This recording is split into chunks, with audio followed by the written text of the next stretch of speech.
কবিগুরু রবীন্দ্রনাথ ঠাকুরের জীবন স্মৃতি পরবর্তী পর্যায়ে। ওরিয়েন্টাল সেমিনারিতে বোধ করি বেশি দিন ছিলাম না।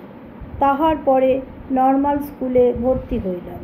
তখন বয়স অত্যন্ত অল্প। একটা কথা মনে পড়ে, বিদ্যালয়ের কাজ আরম্ভ হইবার প্রথমেই গ্যালারিতে সকল ছেলে বসিয়া গানের সুরে কি সমস্ত কবিতা আবৃত্তি করা হইত। শিক্ষার সঙ্গে সঙ্গে যাহাতে কিছু পরিমাণে ছেলেদের মনোরঞ্জনের আয়োজন থাকে, নিশ্চয় ইহার মধ্যে সেই চেষ্টা ছিল। কিন্তু গানের কথাগুলো ছিল ইংরেজি, তাহার সুরও তথৈবচ।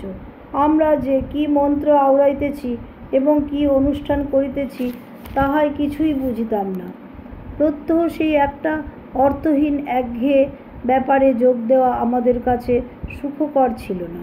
অথচ এই স্কুলের কর্তৃপক্ষরা তখনকার কোনো একটা থিওরি অবলম্বন করিয়া বেশ নিশ্চিন্ত ছিলেন যে তাহারা ছেলেদের আনন্দ বিধান করিতেছেন, কিন্তু প্রত্যক্ষ ছেলেদের দিকে তাকাইয়া তাহার ফলাফল বিচার করা সম্পূর্ণ বাহুল্য বোধ করিতেন।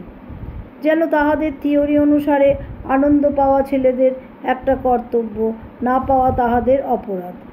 এই জন্য যে ইংরেজি বই হইতে তাহারা থিওরি সংগ্রহ করিয়াছিলেন, তাহা হইতে আস্ত ইংরেজি গানটা তুলিয়া তাহারা আরাম বোধ করিয়াছিলেন। আমাদের মুখে সেই ইংরেজিটা কি ভাষায় পরিণত হইয়াছিল তাহার আলোচনা শব্দতত্ত্ববিদগণের পক্ষে নিঃসন্দেহে মূল্যবান।